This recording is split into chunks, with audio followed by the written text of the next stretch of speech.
Hola, buenos días. ¿Vaya usted? Gracias. De nada, mi honoriche. Adiós. Hasta pronto. Te esta mano tal vez con...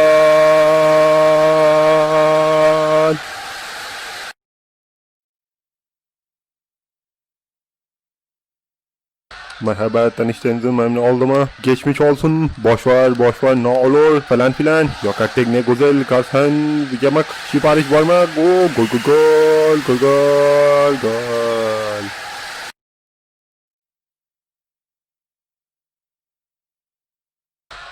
مساء الخير، تصبي على خير، كيف حالك؟ أنا اسمي أين تسكن؟ أين تعمل؟ ما هي هواياتك؟ سرت بلقائك، ماذا سبب تصبو؟ جول جول جول.